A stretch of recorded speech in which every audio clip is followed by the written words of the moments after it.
The following podcast is where creative minds run wild, opinions get loud, and no one really has it figured out, though we pretend we do. Now, there may be strong language and hot takes ahead, and the views are ours alone, not our sponsors, hopefully one day, our parents, or any former teachers. If you're easily offended, try a podcast on bird calls or oatmeal.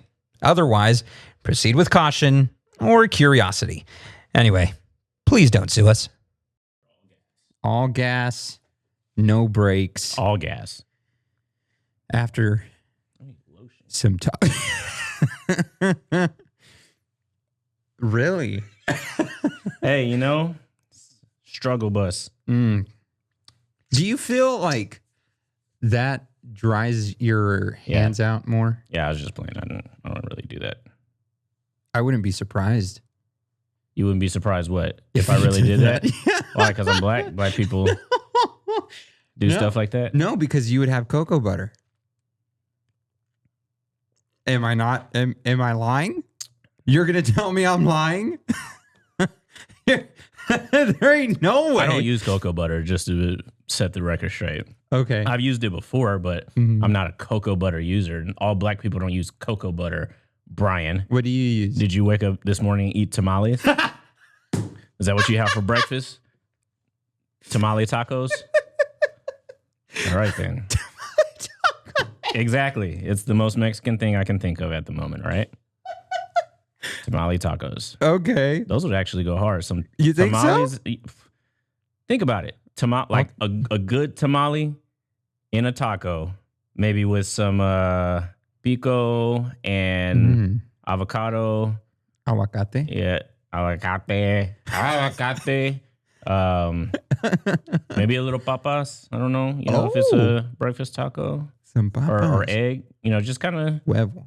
the tamale is kind of a part of the tamale and barbacoa. That shit would go hard. That would go. Hey, I might actually try that. Why don't you open a Mexican restaurant? Why would I do that? TJ's Mexican restaurant. Why would I do that? I'm not Mexican and I don't cook. It'd be great though. Like you'd have all the ideas. You'd be like the brains behind the operation. That's stupid, Brian. Stupid. It's a stupid thought. I'm not going to entertain that. Stupid thought. Thanks. A stupid thought. Just open up a Mexican restaurant because you said some things about cooking. No, that's not how that works. That's not how that works. It can be if you wanted to. Okay. Is that enough for your cold open? Yeah. Good morning, good evening, and good afternoon. This is the That's BS podcast from the Hill Country. We are actually in the Hill Country today. Good job. Sir, finally. Good job. To the rest of the world, I'm Brian. That's TJ. You can check us out on all the socials, The Brian Snyder, or at Pharaoh Visuals. Check out the websites, thebriansnyder.com and pharaohvisuals.com. Hey, good job. Hey. Why that hand, bro? Come on. Come on, don't be lazy. Don't be lazy. Let's go. It's not like you. It's not like your people. Come on. We do want to thank the owner of the studios for R-rated Christianity. This is a nice setup. I got to say, we walked in here and I was like, wow. Yeah, we should have been over here a long time ago. This is nice digs. Yeah. Nice digs. I dig it. Gotcha. Nice digs. I dig it. Digs. Gotcha. Yeah, I did not hear that initially. You didn't hear what? Digs. Nice digs? You never heard of that? No. You never heard anybody anybody say the G? Nice diz? No. Say what you said. Nice digs. Yeah. Well, I didn't hear it with the G. Okay. What did you hear it with? With the CK, and I'm like, I'm sorry, what?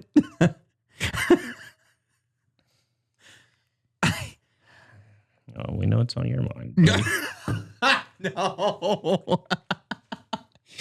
Not at all. This guy. But dude, nice digs. Got some nice digs here. Yeah. Just looked It's a around. podcast with a couple of nice digs right here. Yeah. Just looked around, This thought to guy. myself, these are some nice digs here. Yeah. Yeah. Okay. Yeah. So yeah, do want to thank the owners here at Say his the name. studios. Say his name. No, don't say his name. A brother. Brother. Brother. A brother in Christ. Happy and we're singing and we're Colored. colored. Da-na-na-na. Give me a high five. Man, oh, there you go. There you go. Let's go. All right. Let's All go. right. Can I say it now? You know what? This is the perfect opportunity, Brian. No way. You did. Did you really? I want to present you. It's nothing on it because people can't know.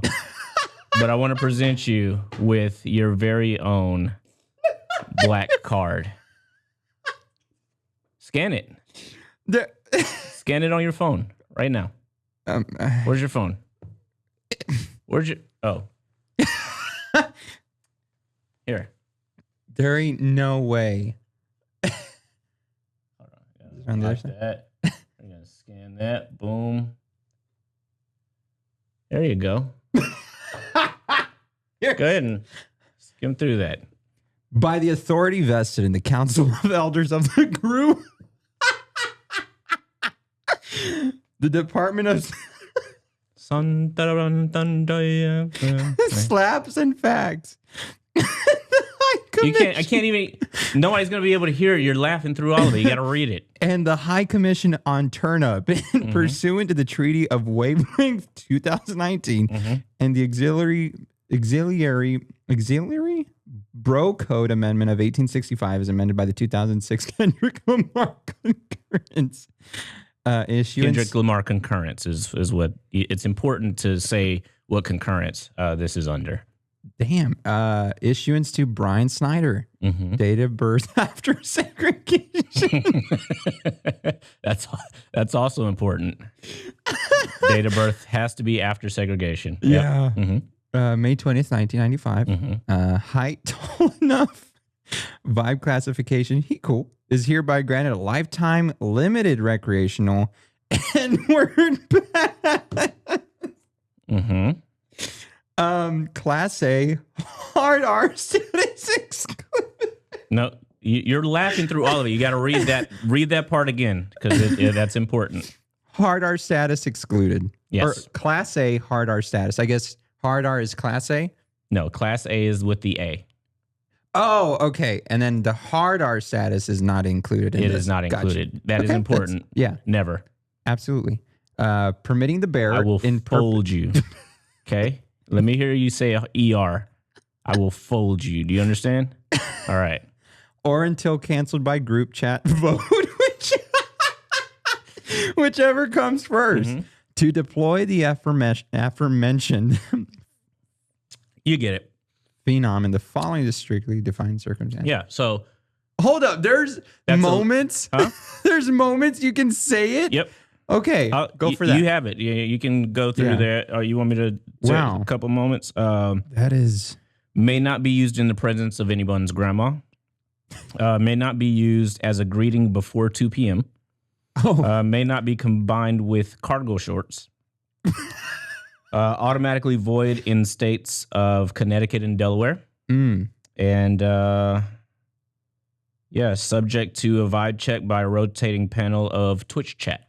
So, and that is a living document, so we can revoke it at any point. So yeah. Makes sense. If you scan that one day and you find that your status has been revoked, yeah, that's why. I wouldn't be surprised if I get home later today and it's like, It might be. It might be. You know, by the time we get through with this podcast, yeah. I might just cancel it. Well, I am honored to be an honorary recipient of this card. That's a hard card to get. Yeah. It's a hard card to get. I appreciate it. It's been a long time coming. I've worked hard for it. What have you done? How have you worked hard for it? I have. I'm gonna stop. No, I ain't even gonna answer that. Yeah, then let me see. No. Ooh. Let's ask the group chat. Oh, man. Yeah, no, I mean, I've worked hard for this, you know, like refraining from saying it because I don't feel like I have the right to. And there have been others in my life who have used it, and I'm like, I'm not. And they're like, just say it, Brian. And I'm like, nah. You know what? That's great. Well, you have it now. Go ahead. So today's episode, we're talking Am about... I your friend, Brian? You are my friend. You are my brother. What am I to you? My brother. I'm your what? My brother. Okay. All right. Let's proceed. Well, so today we're talking about creativity. Mm-hmm. And this is very creative right here. Thank you. Like the fact that you made an all black card. Oh, no, that's standard issue. Each black person is issued a certain number of those that they have to give out over the course of their life. They can't be duplicated. You have a finite amount. Yeah. And so once you give them out, you have to make sure you give them to the right people. So, yeah, you have one of those said black cards. Everybody keeps them, in their house. All the black people keep them in their house under the stove. Wow. Mm-hmm. Under the stove. Mm-hmm. That little drawer under the stove. Yeah. Yeah. I know where they're at now. Yeah. Well, most people think that's for pots and pans. But if you notice, if you go to a black person's house, nobody ever goes in that drawer. That's because that's where they are. Mm-hmm. Makes sense. Mm-hmm. I want to sneeze so bad right now. It has nothing to do with this card.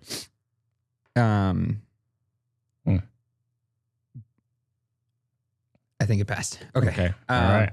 So today, well, again, thank you for You're the welcome. card. I'm actually gonna put it. All right. No ER. I'll fold you. Yeah. I won't ER it because I'll get sent to the ER. There you go. That's a good way to remember it. Yeah. But I can A it. You can A it all day, baby. Yeah. But today we're talking about creativity. Kind of had a moment where we were at the third coffee shop that we were visiting. Mm-hmm. We were on a hunt to find a place to edit and sit down and just have some coffee and relax and edit. And the coffee shops that we visited were just slammed. Yeah. And we ended up going to, it used to be called Almost Perk, but I think the name changed. What was it?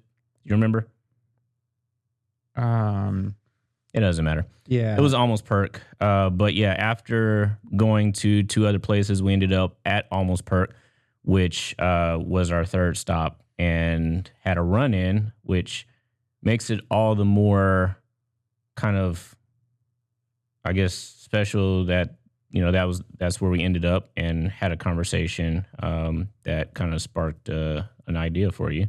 Yeah. And talking about creativity, more specifically, when your creativity hits a slump, because as creatives, this happens. We're not always creative. We don't always feel creative. And because this is something that we do, we rely on it a lot. And when we don't feel creative, it's frustrating. It's discouraging. You're kind of like, well, now what do I do? And so when we saw your friend Damien there, shout out to him for having that conversation. And that just kind of sparked this whole thought of, we need to have this conversation, because there are a lot of creatives who watch this and maybe find themselves in situations where, like, I don't know what to do when I get in that situation, or I don't know what drives me to feel less creative. And he mentioned that it was the atmosphere he was in, and changing that kind of like blossomed this new creativity. And so that was something that kind of just started this thought of, well, let's make a couple episodes talking about this, because I'm sure you have a lot of instances where you've had to kind of pivot a little, see what works, see what doesn't. And maybe there are still things where you're still trying to navigate and all, because I think of Carl Jung, who's a Swiss psychologist, who said the creative mind plays with the objects it loves. And we started our companies because this is something we liked doing. We came to love taking pictures and having people see themselves as genuinely beautiful creatures. A lot of people don't wake up in the morning and think like, oh man, that guy right there looks great. Or that lady right there, like, come on. Like, they don't feel that way about themselves. So when they see the picture and they're like, is that me? And that's like, yes. Yeah. Like, I did nothing when they're right there, straight out of camera, and you're showing them the camera, the viewfinder there, and it's like, oh, is that me? And that's one of the biggest compliments that I love hearing. So, like, are you saying that is sort of a driving force behind your creativity to have either your client or peers kind of validate what you're working on creatively? I think so. And I think, I just asked because a lot of people, there are a lot of people that will say, I'm doing the creativity is for me, whether you like it or not. But I think deep down, every creative wants to be validated in some way. Like, you put your blood, sweat, and tears, your time and your effort into a project and don't get any love on it or don't get any good feedback. You can love it all day, but something inside you might be like, maybe I'm not going to spend that same time on it next time because it didn't hit like I thought it would. Maybe this is only in my head. That maybe this is only a great idea in my head and nobody else's. And I think we can get hung up with, especially like in this age of social media where, you put something out there and you don't get the response that you think you should have gotten for it. And whether that's just a lack of, what do you call it? Interaction or algorithm or whatever. And you think like, hey, I should get at least this amount of response or reaction to this. And it falls under that. And you're like, and that can kill creativity. That can kill motivation when you run into that. So yeah. But I was curious about that. If you thought that was, I think so. And at least moments like that.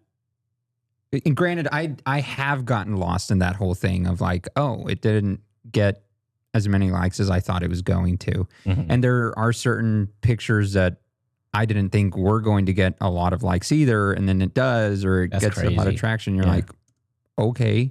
But then this other one that you're like, this one I'm going to pour a lot of work into, and then it doesn't gain that much traction. You're like, okay. But then I have to remind myself, like, first of all, you love this thing.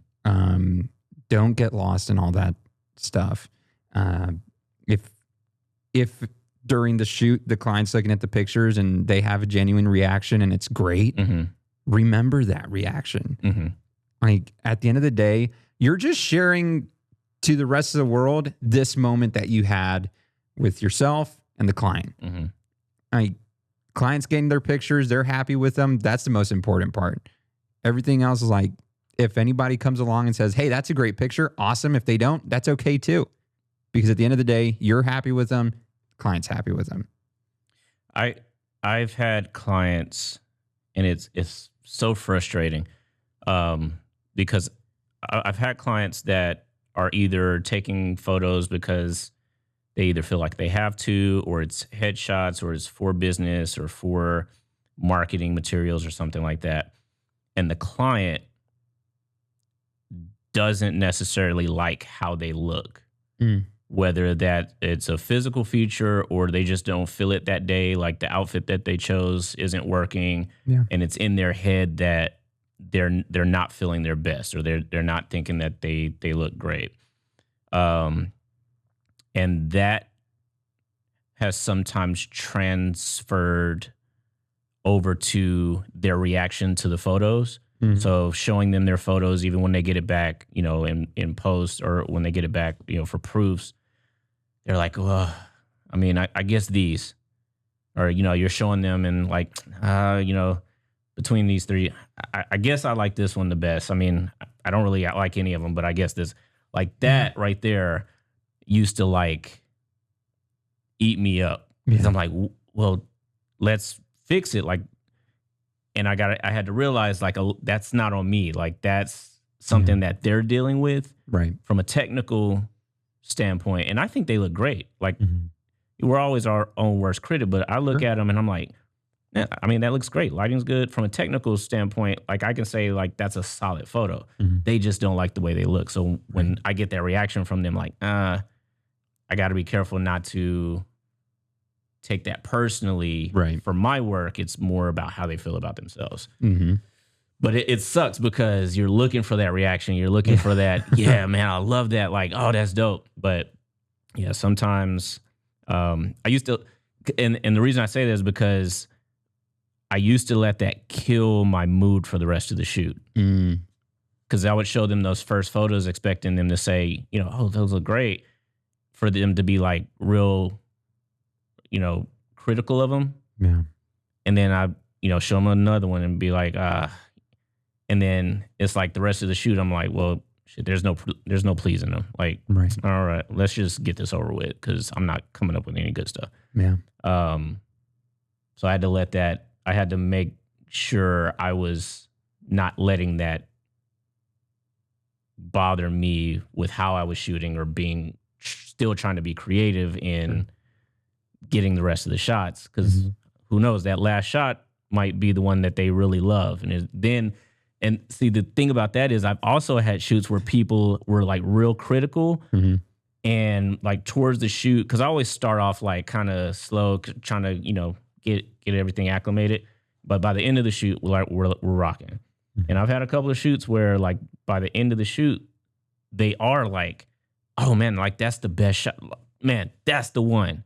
Yeah. And then for the rest of your time, with them being your client, you're that guy. Yeah. You're that guy that made them look good. You're that guy that the only person that got a photo that they actually like out of all these photos that they don't like. You know what I mean? Yeah. So that's a real boost. But that's not how it happens always. So yeah. And that's one of the things that I think, no one tells you as you get started in this whole creative space, like you're going to come to moments where you don't feel creative, where something happens and your creativity just drops. Like in those moments where somebody's just not happy with the work you're producing, you're like, oh, well, am I going to amount to anything now? Like it almost has you doubting in that moment that you're not actually that great. And that's not just in photography or video. That's also in graphic design. That's in website design. That's in even baking and all.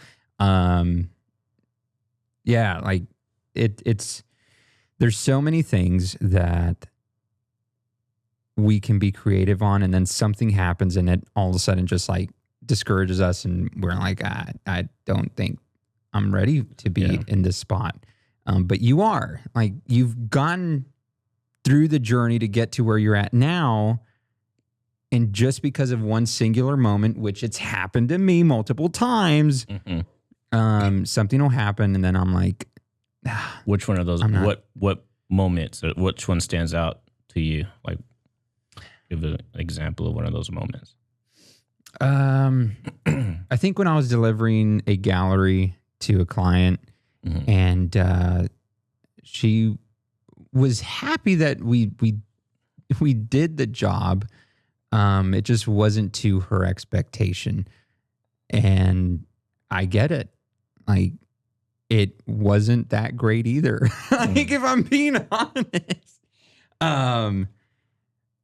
But it was also a learning thing for me. Was it when you were first starting? Were you already kind of sorta? Okay. Like, I was already a little more confident in what I was doing, and it really drove me back a little, and being like, well, I know I worked to get here. And then their reaction wasn't that great. And so I was like, okay, well, all right. Mind you, the environment also wasn't that great either. So it wasn't like I was excited to be there. And I think that really reflected through the work too. Like at first it was like, okay, great. I'm here. Let's do this. But then just people and their frustrations and everything, showing it and like kind of really being frustrated with the people that are there helping. And it's like, we're not the problem though. But they do. And then they make it miserable for everybody else. And so though that's not an excuse of why I didn't give my all in that job. You didn't give your all? No, because I think at first I was ready to, and then going through all of that, and then so it was in real time. It was like, was it a multi-stage job, or this all happened in one shoot? It all happened in one shoot. It was an event, yeah. And so just going through it, and then kind of quarter of the way through, you're just starting to kind of like start. Energy's going down. You're like, I just want to go home. Yeah. But I got to do this job. And so you do almost the bare minimum. And then you get to the end and you're editing, just almost having a preset on. Yeah. Auto sync to all of them, send them. I've definitely had those moments where like the event and even not necessarily from a point of being creative, but like just being over it. Yeah. Like not feeling creative. It's like a standard run of the mill, there's no creativity involved basically, like events. Like events are, a big thing where it's like you're just there to cover what's going on. There's really not a lot of opportunity to be creative. But you can find creativity in anything. For sure. And I think what I've come to do, especially at events, and events are kind of one of my favorite things to shoot now. It used to be like I didn't enjoy events. But events are one of my favorite things to shoot because, and even if there's a shot list, like there's certain things that happen on stage, on the dance floor, wherever, people speaking or whatever, you have those things that you have to capture.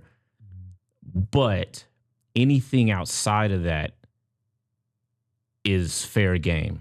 Yeah. So the client is only expecting to see those things from those angles. But when you deliver a gallery that has different things that they haven't seen before, different angles that they haven't seen before, I'm always looking, and I can't remember who told me this. It was one of my mentors when I was first getting started. I can't remember which one. But if you're shooting an event, and it doesn't matter if you have a $4,000 camera or not, if your angles are the same angles as everybody else, then you're wasting your time. So I'm always looking for angles that everybody else can't get. So if everybody else is seated, very few of my shots will be from where people are seated at, unless that's the only shots I can get. And even still, it's like telephoto, or it's not a lot of wide angle because that's what iPhones shoot. So I look for angles because I have a camera. I can get places where people can't. I can get angles that people can't. I can get in. I have access to go to the rafters if I wanted to. And you'd be surprised where a camera can get you. You just walk wherever you want, right? Like, I'm here to shoot. Bro, quick story. So I was shooting downtown for the Riverboat Parade. I saw that. So I was there shooting for San Antonio Parks Foundation. And the riverboat started one place. They ended up at another place. And I was going to capture them along the way at different spots, right? One of those spots was, what's that place on the river that has the seating? I've been trying to look for that. Yeah. With the stage in the back. And I'm trying to find that. It's like a seating. So they had that like, because they were doing a live recording of the Riverboat Parade. And so that was one of the spots that they requested that they wanted photos because that was like the main, big. Yeah. And so, but they didn't know that that was a ticketed area. So you couldn't just get in there. Yeah. So what do I do? I roll up on my Segway, skirt. I hop off with my cameras on my hips, and I just try to walk in. And they say, wait, you can't just walk in. You have to check in at the table over there. I'm like, okay. Now, I was ready to be creative. So I was like, I need these shots. So I went over to the table. I was like, yes, checking in for Neil San Antonio Parks is who I'm under. And they're looking. I know they're not going to find anything. They're looking and like, is it under Parks? Because this is San Antonio River Foundation.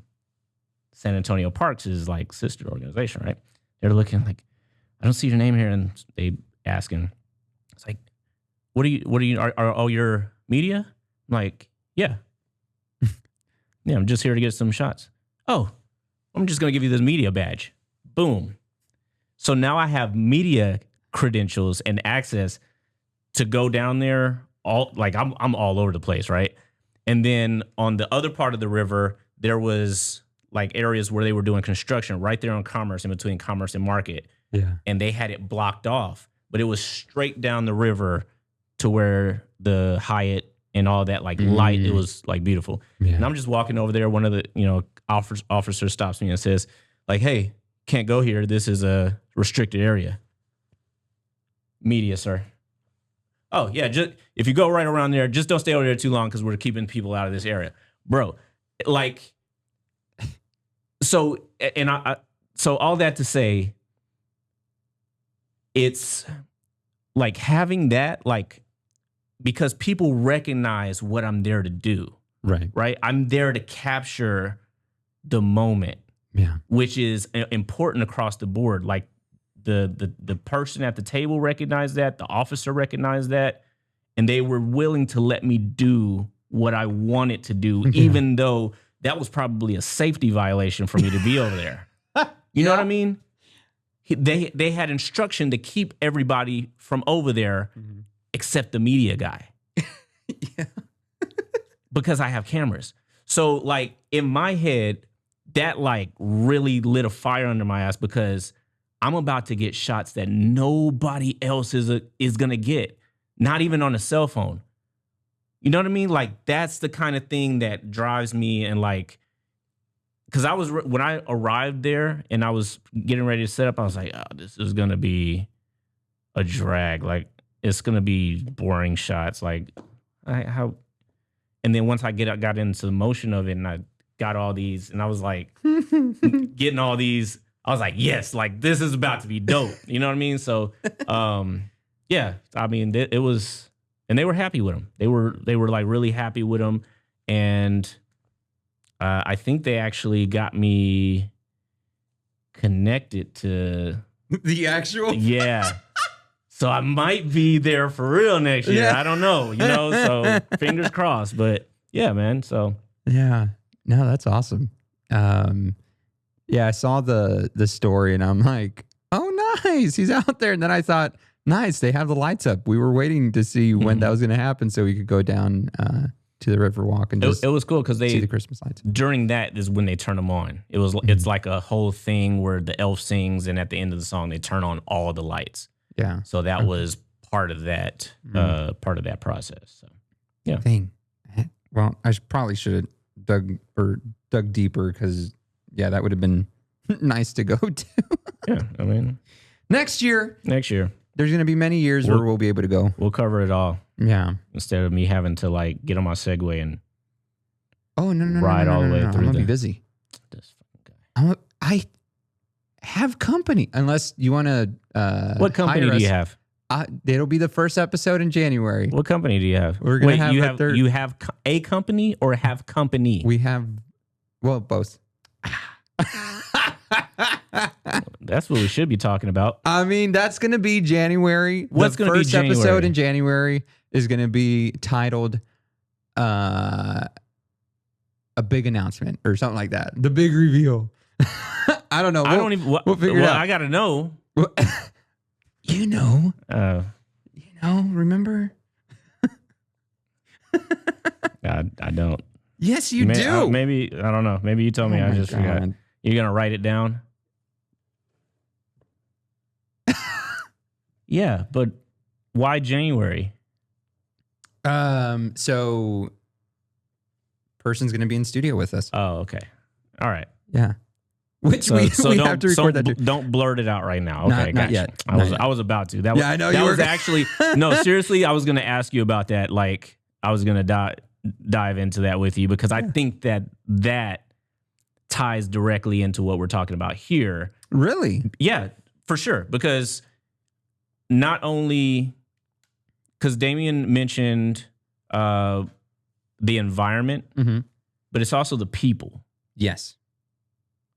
It's also the people. And I would argue environment and people go hand in hand because the people kind of make the environment. For sure. You know what I mean? So those people that you keep close to you and those people that are there day in and day out can really have an effect on your creativity and how you process things and what you feel like you can and can't do. Yeah. So yeah, I was for sure gonna go into that, but yeah, I'm gonna wait till January. So speaking of, we were, and I asked Damien to be on this episode. Unfortunately, he wasn't available, but he is available, and we've had this conversation for another next episode. So on an upcoming episode, we'll have Damien on and kind of talk more about this. More in depth and just some other stuff. We won't like beat this into the ground for sure again, but yeah, just to kind of get his perspective on it and talk to him. Yeah, because I mean, like you said, where the people have a big influence on all of that too. Granted, people I've surrounded myself with since moving up here have been very helpful in all of that. And some not so much. But what are you talking about? Irrelevant. Okay. But thought you were talking about me. No, stop. No. You are totally have been totally beneficial. You've been a huge blessing to me in my time up here. And go on. I mean, we've had great conversations and all, and they've been very helpful, even in the last year, going through or navigating through one of, if not probably the hardest season in my life. And we had some very real conversations in the studio, the former studio. Which, again, thank you to the owners of the studio as we're getting ready to transition to the next place coming soon, hopefully. But it's been just fascinating having the right people surround me, and now adding more to that. But Harvard Business Review says that 76% increase in creativity Encyclopedia?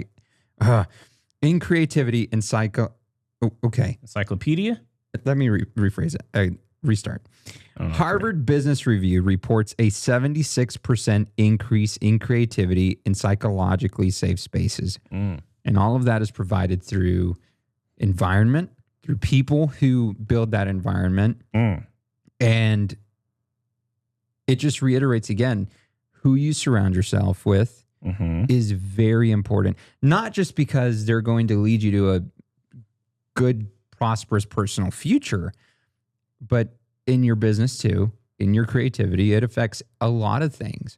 We talked about this on like the mental health side of things last year, and then also this year talked about it with Steven on a couple the episode a couple weeks back.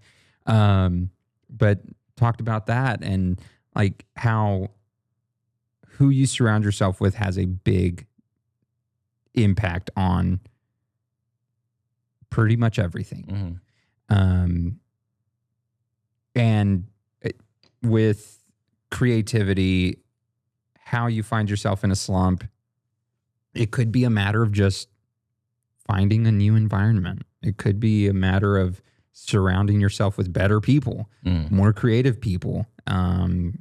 He talked about possibly starting up this other thing at some point too. And it's like holding each other accountable. Because if you consistently stay home and don't do anything, then no one's telling you like, hey, have you done that thing that you were supposed to do? Like, hey, T, have you recorded those videos we were talking about recording a couple months ago? Or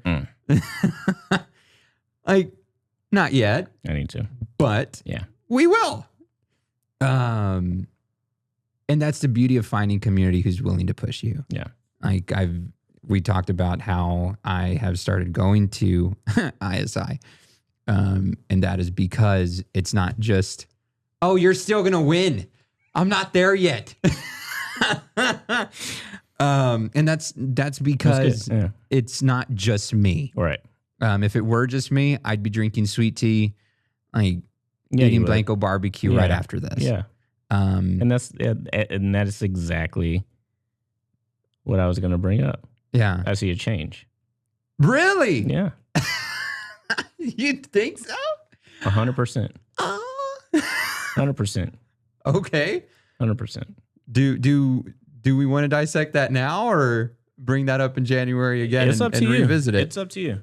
Because I want to do a big reveal. Yeah.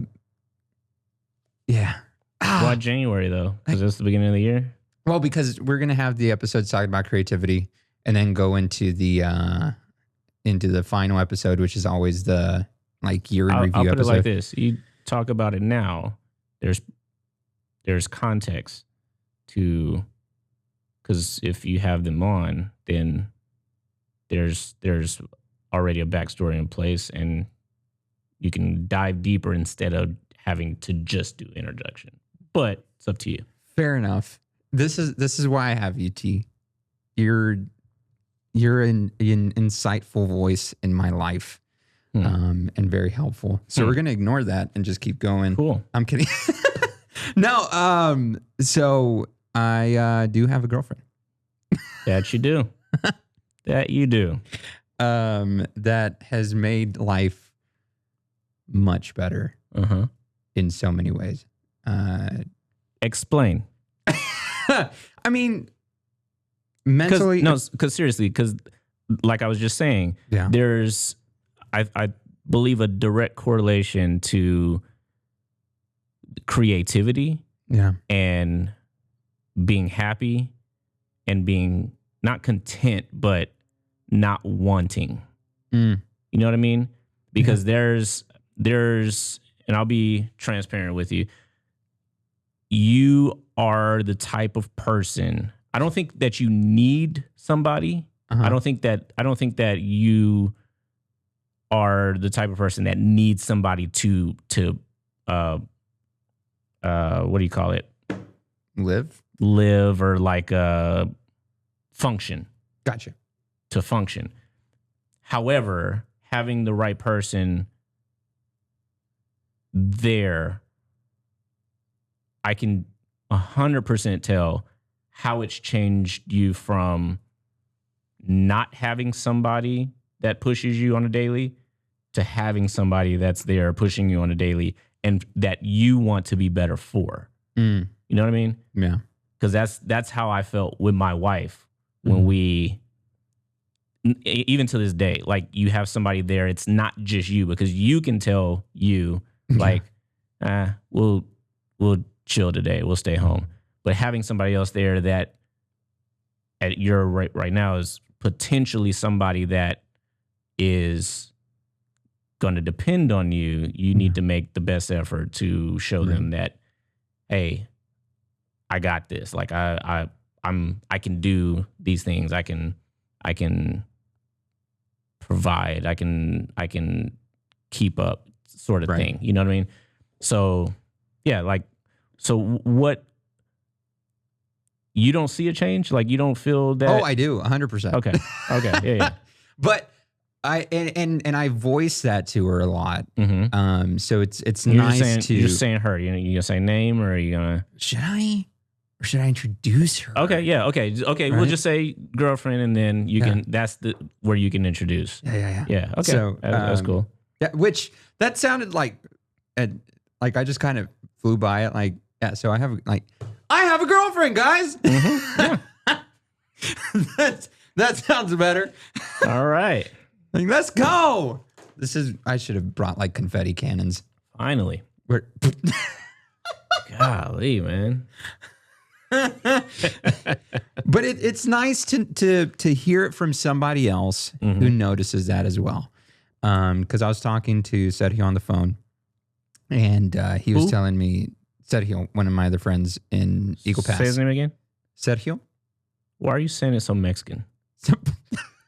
Is it Sergio? Sergio. You can call him Kong. Everybody in Eagle Pass calls him Congo. Sergio. Shout out to Sergio. He's going to love that. Sergio. He watches all these episodes. Yeah, man. He's going to love that. Shout out to Sergio. Am I saying it right? Sergio. Hold on. I got to get in my... You're Mexican. Shout out to Sergio. Oh. Sergio. En serio. And say, Yes. Sergio. Shout out to Sergio. there you go. All right. Such a fun name to say. Like the other name. You know, just Oh, the other name's fun to say too? You think so? yeah, for here. For here. Yeah, that's a fun name to say. Yeah, that too. Yeah. All right. Back on track. Yeah. So he was saying what? So his wife was saying like something's different about Brian. Like he looks really happy. What is it? And he's like, I don't know. Like, he hasn't told me anything. So I was like, yeah, well, guess what? So then had that whole conversation. They're like, we knew it. Like we would see it in the videos, like something's different. Yeah. And so, of course, telling Warren that. This guy. You could cut it out, I guess. I guess. Now you gotta do some work. I know. So telling my girlfriend that. Not that we cut anything out right here. You're gonna forget. It's gonna be I am. But telling her that, and not that I doubt that she believes me, but telling her that, and then her being like, "Really, people see that too?" And I'm like, "Yeah." So it's nice to know that, like, it's not just me saying it, but. And to be clear, like you weren't moping around like a sad sack of, You can say it. I mean, but you weren't. Like you were, and that's what I said earlier. Like, I don't think you need anybody to be functional, to be a functional adult, to know what you need to do, but to have the motivation to do it is a different thing, Right. and because. And there's something about just having somebody that you can share everything with, somebody that you're so close to, more than like a buddy friendship. Like there's stuff that I would tell my wife that nobody else in the world would ever know. You know what I mean? That I can confide in her because she's my wife. But we have that deeper connection. So when you have somebody like that you get to talk to every day or come home to every day, you never want to have to come home and say, I didn't try. Yeah. Like today was a waste. Yeah. You know what I mean? Especially, I have kids, you know what I mean? So it's even more compounded because I don't, and that's a double-edged sword that we maybe talk, unpack later, because on one hand, you're always wanting to try more, be better. But that can also burn you out. Right. That can also be very overwhelming to ride that into eternity. So also having somebody that knows when you are at your limit and can bring you back down and still say, and you have those days where like, I'm not doing anything today. Today is, I've had enough. Nothing is happening today. Mm-hmm. For that person to still look at you and be like, you're still an amazing person. You still kick ass on a day to day and whatever you need. Yeah. You need a couple of days off. I still believe like whatever you need. Like so like having that is like it there's nothing that compares to that. And what I see you having, and I've only met her in passing that one time, but from what you talk about and how I see the change in you, I can tell she's a great person that allows you to be you and allows you to kind of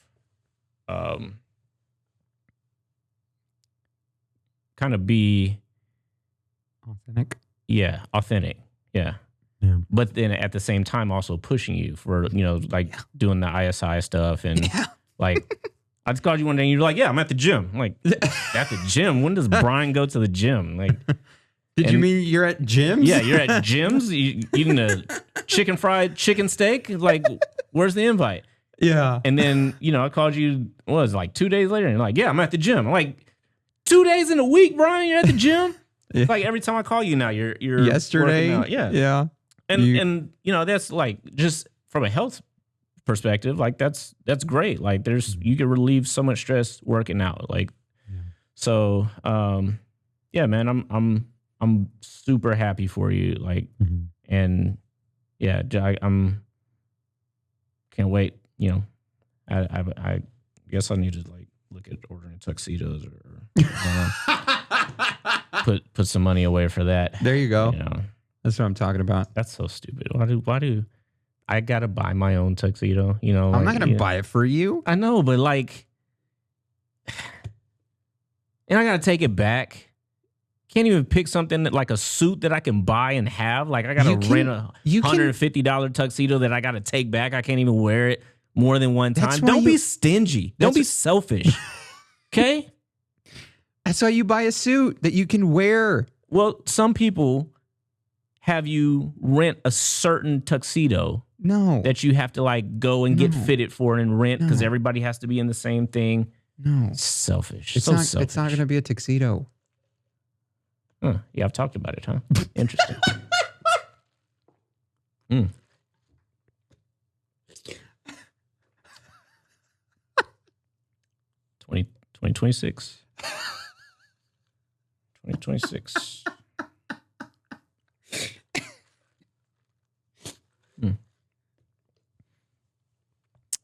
Then I'm never going to see you again. we should double date, man.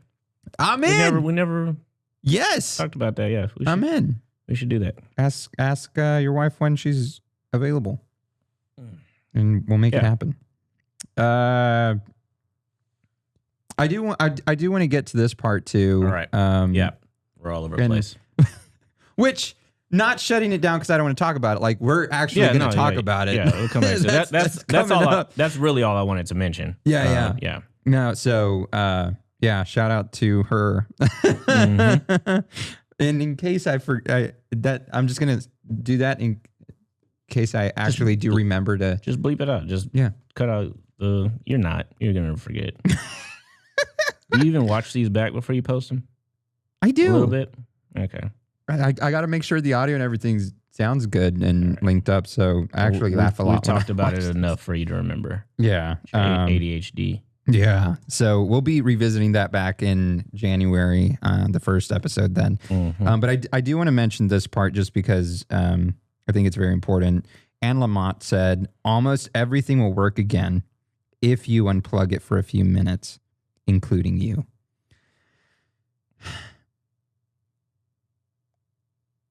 The hard part as creatives, I think even those with ADHD is we hyper focus on something and we're like, no, it has to work. And it's like, unplug for a little bit, walk away. As much as your brain's like, no, I'm still focused on it. Step away, do something else, and then it'll come back. So for you, Mm-hmm. how does this end up becoming like a real thing? What, to unplug? Yeah. That's something that I'll be honest with you, I struggle with a lot because there's being the creative and then also being the business owner. Mm-hmm. And being a creative, you can unplug and step back and reset anytime you want. For the creative process, I think it's important for the creative process to unplug for the same reason that you would, when you go to the stores and you're testing out cologne, you smell the coffee beans to like kind of reset your senses. Mm-hmm. I think getting back to a base between each project is beneficial. So you're not riding on stored creativity that you reuse, which is nothing wrong with that. But to start from scratch is just something about starting from scratch that it can develop better. Right. But as a business owner, unplugging is exponentially harder because for me, if I don't work, I don't get paid. Right. If I unplug for 2 weeks, clients get upset, and which in turn messes up reputation, which in turn messes up revenue. Like there's a whole chain reaction to that. We have a trip coming up for a little bit where we're going to be gone for about a week. And I'm looking forward to it. And so, but that's been planned for months. Yeah. And so I can kind of say, I'm not going to schedule anything between this time and this time. Right.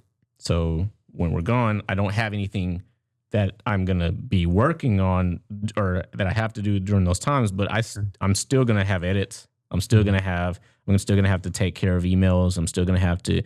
So truly unplugging is very difficult. And my wife has often kind of voiced to me that it's hard to watch me not unplug.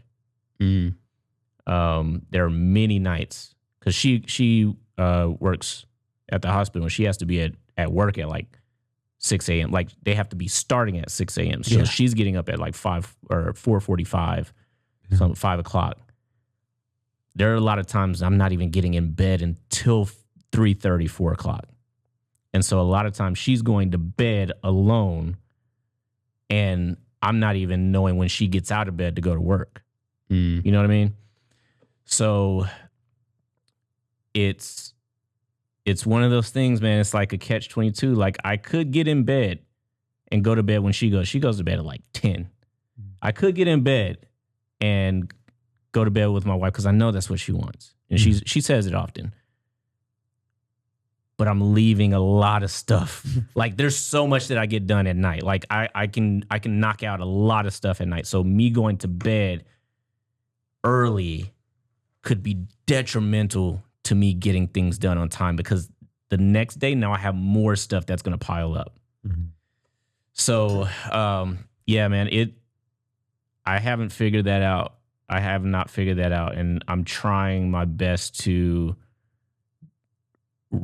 fix that. Yeah. I mean, it's definitely a struggle, and it can be rough. What do you think keeps you from doing all of that during the day too? There's a word for it. I think it's an ADHD thing. Something revenge, time revenge or something. I can't remember the exact name for it, but a lot of people, a lot of creatives, not even just ADHD. I think it's like compounded by ADHD, but a lot of creatives work at night or late because there's a sense of no limit. Mm-hmm. Like the only limit is you being tired. Yeah. You can go till you can't go anymore. So working during the day, like I've, get up in the morning and like if I have something at 2:00, my day is shot because I can't focus. Yeah. Like I can't sit down and knock out edits because like this thing at 2 is coming up quickly. Yeah. It is 8:00 in the morning and I need to prepare for this thing at 2. Like it just, I can't focus. You know what I mean? And I mean, I guess I could sit down and try to do something, but there's so many other things.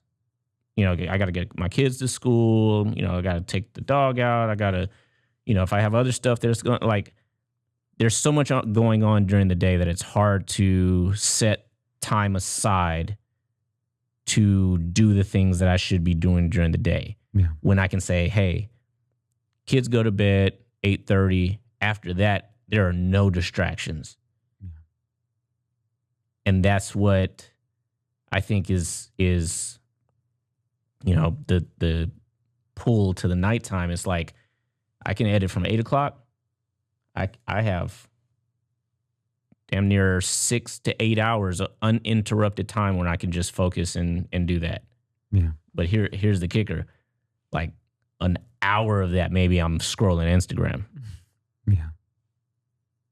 And I'm not like, I know what's going on. Like I'm, and like I said, there's a word for it, but it's the act of getting your time back. Like you're so busy during the day, like this freedom at night is you want all the time that you can get to yourself and do all the things that you could do at night because there's no distractions. Yeah. So yeah, I mean, I could get up at 5:00 with my wife and have coffee with her and set aside some time to edit before I go and do that and then go to bed at 10. I tried. I'm not really a morning person to begin with, but Yeah. you just gotta find something that works. I mean, this isn't working.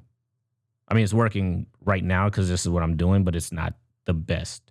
Sure. It's not the best. I need to figure something out. Mm-hmm. Yeah.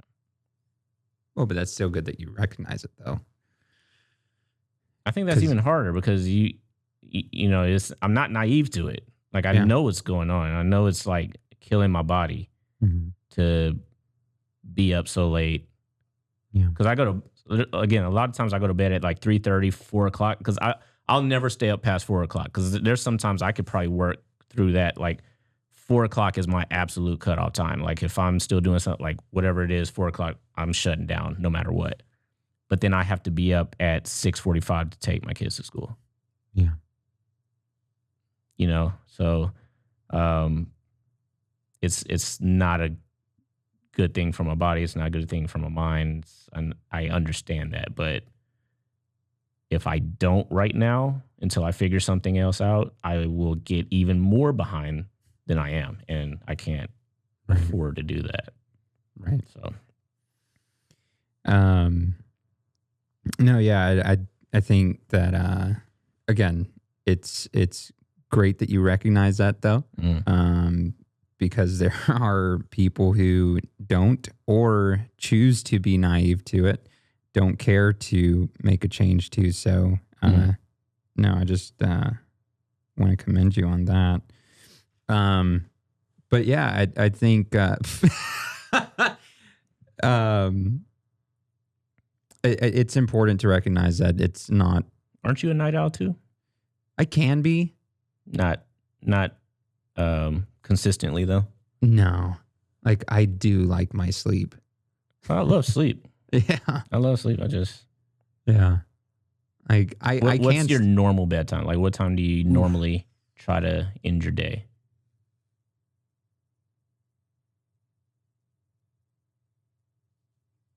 Between 10 and 11, somewhere around there. Yeah. Yeah. And then you get up at what time?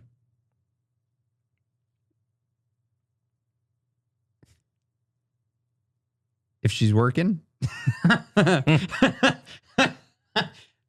I'll wake up about 3-ish or so. Huh? Yeah. AM? Yeah. Text her good morning, all that stuff. This guy, freaking Casanova over here. Good morning, my love. I hope you have a beautiful day at work. Just wanted to let you know you are the ray of sunshine. I woke up this morning, not to an alarm clock, but by the thought of you. Bro, I'm going to send that. If you are sending... I'm going to send that. You are the way you just said it right now. Hey, free game right there. But yeah, this guy's waking up at 3 a.m. to send text. You can schedule text messages. But why schedule it when you can just wake up? Why wake up when you can just schedule? There's don't get me wrong. Like waking up to, text at, hey, I gotta call back. There we go. Waking up to text somebody at 3 a.m. is commendable. That's so sweet. But having the foresight to schedule the text, that still takes planning and action. So, I'll ask. You'll ask what? If it means any less. Oh, yeah, she'll say it means less. Yeah, she can't ever see this episode, and then you can schedule to your heart's content. Yeah. So, but now you have to continue to get up at 3 a.m. because now she knows the game. And I don't mind. Like, I've been doing that. Yeah. On the days that she works. And then go back to sleep? Yeah. Like, or like today. Oh. Like, I texted her. Mm-hmm. And then she went to work and she was like, hey, I know a cafe you can go and work at. And I was like, oh, okay.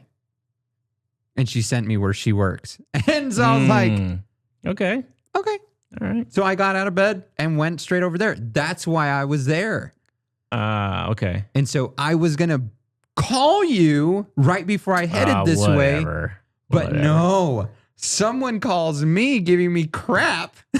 Yeah, I do that. You don't ever invite me anywhere, so it's cool. I've invited you like 3 times. You wouldn't have gotten up at... How do you know? Okay. How do you know? All right, let's go tomorrow. Don't ever text me before 8. Okay? I will not be up. I schedule everything after 10 o'clock. I don't, unless it's out of my control, I don't start, my first shoot is no earlier than 10. But, it's good that, and joking about it, but the texting thing, getting into a routine of texting her and, that kind of thing is nice. Sorry. Yeah, thanks. Kicking me. Sorry. Especially for a relationship. I'm joking with you. I think that's the fact that you can do that, and it's probably something that she looks forward to at this point. When me and my wife first got married, we had an apartment. We lived on the 3rd floor, and we lived right by this train track. Oh, nice. And it wasn't an area that they would blow their horn, the train horn. When I tell you, it's it wasn't right outside of our window, but it was the next property over, and then it wasn't far. So when they blew their horn, it was loud and obnoxious. And I remember when we moved in together, because that was my apartment, and we moved in together. And the first few months, she couldn't stand it. The train, and it was visible on her face. So after a while, I was like, okay, well, every time the train horn blows, I'm gonna go give her a kiss. Aww. So it doesn't matter what I was doing, doesn't matter where I was at in the house. What I was, when the train horn blew, I would go give her a kiss. And after a while, she would look forward to it. When the train horn blew, she would be sitting in bed or something, and the train horn would blow, and I would walk in and she would be like this, and I would give her a kiss. It was something that she looked forward to. So, the text messages and the thought behind it, I think is cool, because I think that is something that she enjoys, but that is also good for you because you're having to put your mind to something and kind of follow through with it and practice being, consistent, Right. With something as trivial as sending a text message. Yeah. That for you is just sending a text message. For her, it might be like I look forward to these. Like, these are what gets me through the day. Ain't that right, Lauren? There's another one you have to beep out. At this point, I'm just going to keep it in. She gonna watch? You gonna let her watch it? Oh. Yeah, she watches them. Like, that's how supportive she is. Aw, look what you did to this guy. Look at it. Look at his face. He's turning the same color as his sweater, guys. Look at it. He's snorting. Did you hear that? Oh my gosh.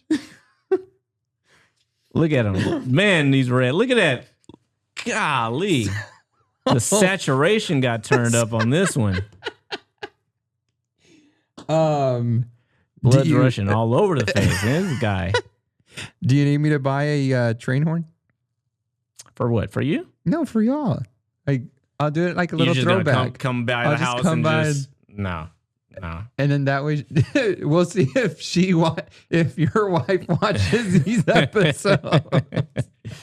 Yeah, we'll see. Yeah, she catches them sometimes. I don't tell her about them, but yeah, she catches them sometimes. Yeah. So, but what were we talking about? I was talking about being consistent, and before that, we were just talking about like time management. I don't know where we were going with that, but I think I had to be creative with how I solved that train problem. There you go. Full circle on them boys. You feel me? My nigga, right? What? Right? What? My brother. Ah, this guy. Yes. Yeah. If it on there, I don't know if you read if you don't use it within 6 months, it expires. What? Oh crap. Maybe off camera. But I do want to go with this takeaway that before you fix your process, check your environment, because creativity requires safety and it requires space. All these quotes, boy, that boy pulling quotes out the atmosphere on y'all, man. Before you fix your process, Dan, check your environment. Dan, creativity requires safety, Dan, oxygen, and space. Dan. Why would it require oxygen? Dan. Praise God. Why oxygen? Think about it like this. It's hard to breathe underwater. A lot of time. You asked, and now I'm giving you a response. Yeah. Okay. Go ahead. Yeah. Why does creativity need actual oxygen? You, as the person who's displaying the creativity, you need some oxygen. It may be stepping outside for some time, smelling the trees or whatever. Where's this quote from?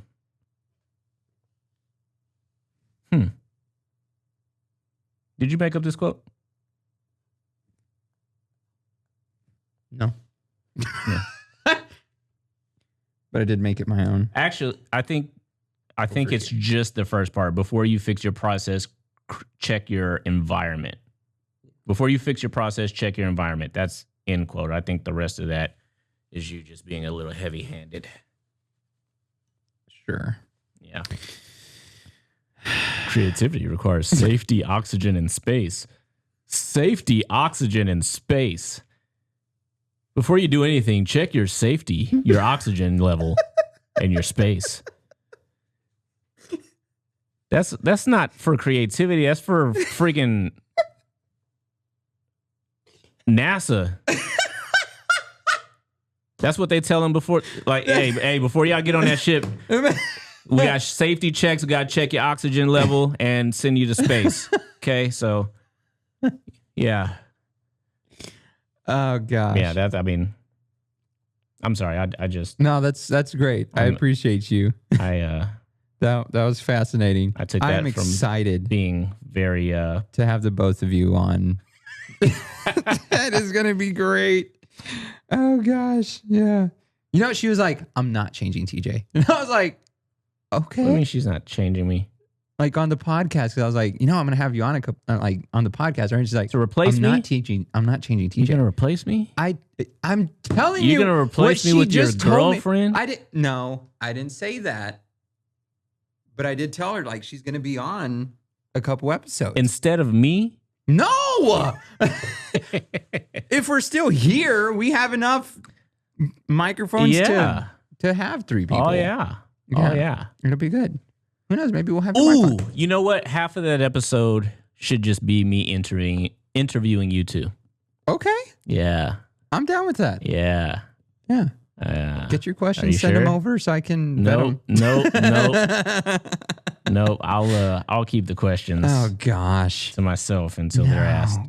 Oh man, that's gonna suck. Oh, that would be some great I don't know daytime about that. television. I think Jerry. I think You know what we should do? Uh-huh. You know what we should do? I should have my wife. You should have your girlfriend, and we should talk about that's what I was saying. what it is to be a creative and get their perspective on it from a newer relationship Yeah. and a seasoned relationship. Come on. Hey, going on 14 years, baby. Hey, and let's wake up go. overnight. You know, That's right. I woke up like this. Sorry, I didn't mean to. Yeah. That would be cool. I'm excited for that. I was waiting to see if she wanted to do that other episode earlier this year. Who? Right? Your wife. Oh yeah. And I don't think she wanted to do that. But well, we always do these during the day, and Yeah, she that's works. Yeah. She works during the day, so it would have to be like a weekend or an evening. Mm-hmm. But yeah, We'll make something happen. down for it. Let's do it. Let's do it. That, Let's do it. Let's do it. En the stereo. Órale. Órale. Órale. Órale, ¿qué? Órale. Hey, I can do my grito here, huh? Yeah, you can.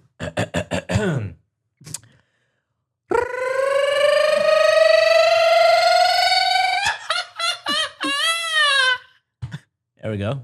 That was good. I live in San Antonio, sir. I live in Saytown. Wow. That was pretty good, right? That was really good. I'm proud of you. Yeah. You know, Yeah. I am here to give you your honorary. You're gonna give him the black card back.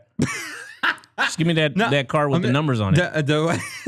I'm gonna Give me $10. I'm gonna make it. Let me borrow $10. I got that one. Let me borrow 20. No, Come on. I'll get back to you. I'm gonna need to print out a brown card Hmm. or a green card. That would be so good. That's That would be a little so racist good. there. No. I'm Mexican. I can say it. With Well, I papers. guess that tracks. With papers. I have papers. I can be here. Oh man. Yeah. Remember that time you made me believe that you were gonna get arrested at the border? That was awful. Like he had me believing we were going through the border, and I like the way he was acting. I thought he was like about to get arrested. He was driving. He was the one driving. I was like, I don't know where we're at. They're gonna ask me questions like, why is he in the car with y'all? Like I was nervous. I know. There were like 3 guns in the car. Legally held. legally license holders. It's because the way y'all were reacting and like Oh, talking, so you just No. ran with it. I did. So You didn't say anything. You just yes. oh man, we're pulling up. Everybody Yeah. be quiet. Yeah, Right. I found out that Steven had a story ready to go, and I was like, okay. So, This guy is Steven. so, Bro. it was so good. But the way you and Aaron were reacting, Aaron was like, dude. I was like, they will wake you up, man. What are you doing? Being asleep does not make you exempt from the law. They will wake you up if things are not shaping up. You know, like this guy's gonna pretend like he's asleep. But the way, like, you two were like, no, we just got to tell them. And I was like, you guys need to stop. They put the flashlights in the car. And American citizens, yes, sir. Boy. Looked at Aaron. And then we had to go back. and then we had, wait, no. We had to go back before. We did the Yui in the line. Yeah, which looked totally sketchy. Yeah. And I know they have cameras, so that do? car's turning around. So yeah, when they come back, we gotta check them. There was something in there. Bro, I thought I was going to jail. I thought I was going to like border jail. What are they? Is it the same? Is it just regular jail?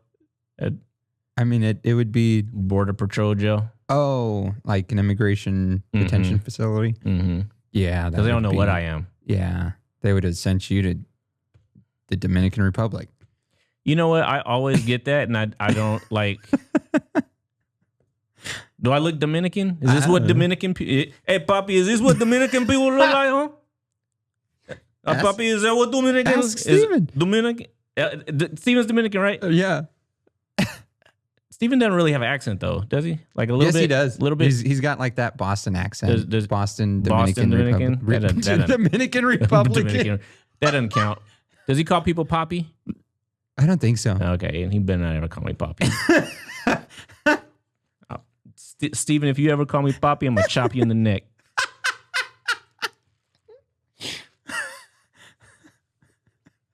That's my guy. I'm just playing, Steven. We're going to have him on the podcast again just to call you that. He's going to be saying, hey, Papi, huh? Don't you do it. Don't you do it. You don't call another grown man Papi. Hey, Papi, ¿qué Hey, onda? I guess, you know what? Hey, ¿qué onda, Papi? I guess it works for, Papi, what? Just like that. Papi, you got to, like, you really got to lean into it. You can't just be like, hey, Papi, what's up? No. Yeah. Nah. It's got to, like, you got to be from, like, it's got to be rooted. Yeah. Yeah. In that case, like, yeah, that would be like a term of endearment. Hey, Papi, it's no problem, you know? It's no problem, you know? Hey, Papi, it's no problem. Yeah, no. Like, I guess it's not a problem then. I guess he said, hey, that's signed. Yeah. Yeah. I'm good in the hood, man. There you Hey, go. Papi, it's no problem. He can't go there. You know? You're good in La Hood. You're good in the hood. Yeah, it's no problem. You come, man. That's right, Papi. Yeah. Yeah, just be good. Bro, one day I'm gonna learn a Dominican accent. I'm gonna spend the whole day. Since I look Dominican, like, oh, it's no problem. You know? It's no problem. Yeah. That's all I know right now. Yeah, tostadas, tortillas, you know? Okay, that's Yeah, that. I don't think that's gonna fly. I know. That's what you would do. You'd be talking Spanish. What's another? You'd be like, tostadas, tortillas, Nah, huevos bro, rancheros. no, like queso. Like when you think of New Yorkers, they're like, walk in here. Yeah. Like what do Dominicans say? Why are you asking? I'm not Dominican. But you know what Dominicans say? No, I know. I know they say there's no problem. Like I know that. Papi. Dale. Blanco. Oh, Pitbull is Dominican? Pitbull is Dominican, right? I don't think is he? Is he? I don't know. Bro, I can just beep Pitbull. I can just say what Pitbull says. Yeah. Dale. Acércame tu pantalón. Regálame tu panty. Tome. Mr. 305. 1, 2, 3. Oh gosh! I know you want me. You know I want you. Hey, I know you want me. You know I want. I gotta get. Yeah, it's no problem. Dale. Dale gasolina. no.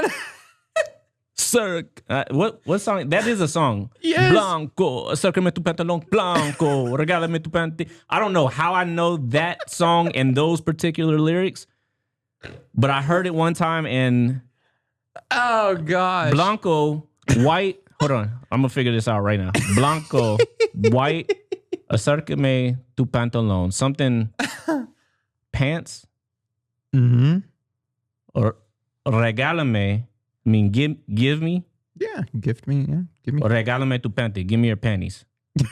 Yeah. Blanco, acércame tu panty. What's acércame? I mean, acércame could be like draw me closer. Draw me closer to pants. Give me your panties. Sure. That's what it's saying?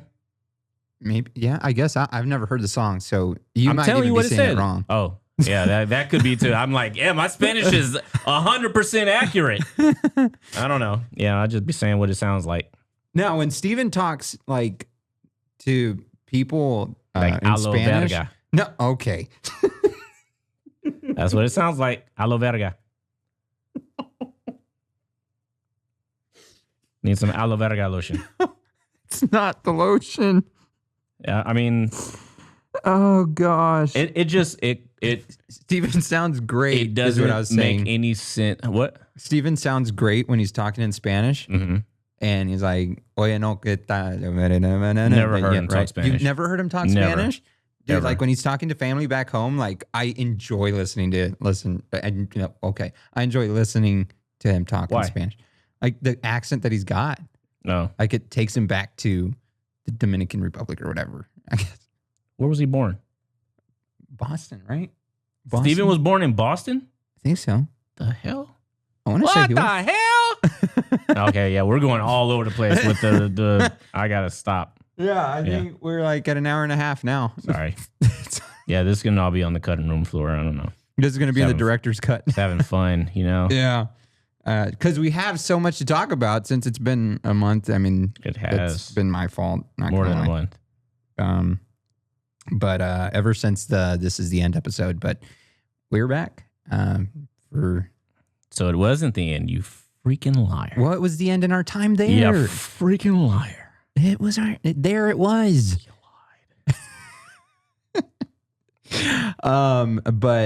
Yeah. So just thank y'all for everything. I hope everybody had a great Thanksgiving. Yeah, you got to do the outro. Yeah, Yeah. I Mhm. hope you had a good Thanksgiving. it was all right. Oh, really? No, yeah, it was good. It was good. Okay, good. I'm happy. Eat a lot of food? Yeah. Good. We had to get a turkey on Thanksgiving Day. Hey, That that's was crazy work. fun. Go to Cracker Barrel. Crazy. No. Either all the restaurants were either closed or out of turkey. Like nobody was selling turkey on Thanksgiving. Like this was like 10 o'clock in the morning. We ended up going to HEB, and HEB has this fully cooked 12-pound. Ours was 12 pounds. Oven roasted turkey. Mhm. Phenomenal. Phenomenal. You're doing that next year now.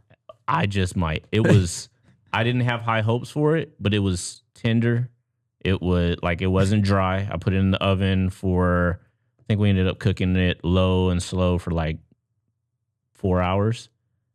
And then I of course, so it just comes oven roasted. I seasoned it and everything. And then the last 20 minutes or so, I put it on the broiler to like brown the outside. Cut it up, bro. It's tender. I guess I know where. Half of the work. I guess we know where we're going next year. Hey, I wouldn't mind getting another one from them next year. Let's do I it. might get one for Christmas because it There you was go. like Oh, I know. it was I know where we were going for super Christmas. easy. A lot of turkey. It was a whole turkey. It was like it was a big old bird, man. Damn. Okay. Yep. Well, HEB sponsors. let's go. We'll have a giant freaking turkey right here. You sure? You know what? For Thanksgiving or Christmas episode, we'll just have a spread catered by HEB, and put the little plaque right there. HEB cares. Yeah. Yeah, And be like, we're not sponsored yet, but that would be great. I owe them a video. But It's one of the things I got to work on today. yeah. Golly. But Go ahead, share this episode, share your thoughts, your comments. Go ahead and type them down there below in the comment section. Go follow us on our social media at Pharaoh Visuals, at The Brian Snyder. Check out our websites, pharaohvisuals.com, thebriansnyder.com. Subscribe to the YouTube channel. Do that. Follow us on Spotify and Apple Podcasts so you can get notified whenever the episodes come out. But that's going to do it for us. Get yourself a glass of sweet tea or anything else you like to drink. I feel like I got to change that now because I don't drink that much sweet tea. Like I haven't drank sweet tea since November 10th. Dude. How about unsweet tea? You can do it. You can. It's good. Nah. You know how to do it? Squeeze a little bit of lemon or lime. Yes. I can't. Think about it like this. You drink water? Do you drink water? I drink water. Okay. A lot of water. Okay. Water with tea flavor. It's steeped. It's just bro. I'm telling you. Sorry, I can't. If you couldn't do matcha either, but now you can do matcha. But that has like sweetness to it. It can't. But you can dial that down. If you can learn to enjoy tea, unsweet tea, and water, and cut out all the other sugar, because I used to do that. Like now I fell off, but. You know how much sugar you can avoid not drinking? That's why I haven't drank sweet tea because I almost said her name too. Should I just say it like at this point? Yeah, I guess you bleep them out. You're the one editing. Yeah. No, I mean Lauren and I have talked about that and like how very bad sweet tea can be to my health. You like sparkling water? I've started drinking more of it because of her. Sparkling water, lime. Like lime on anything, like it'll kind of take that, it'll give it a little bit of flavor that, and like yeah. If you can do water, sparkling water, sweet or unsweet tea for all your drinks, like that'll be very beneficial. Like don't go overboard on the tea because I mean you still got the caffeine content, but it's way better than drinking sweet tea. Yeah. Well, he says as he drinks his double rainbow green tea with 60 grams of sugar. Well, get your glass of sweet tea or anything else there that you like to drink. Yep. And remember, the only BS you have to deal with is in the name. Dale, Mr. 305. Until the next time, we'll catch you there. Don't forget to tell somebody that you love them. Yeah, buenos nachos. Buenos tostadas.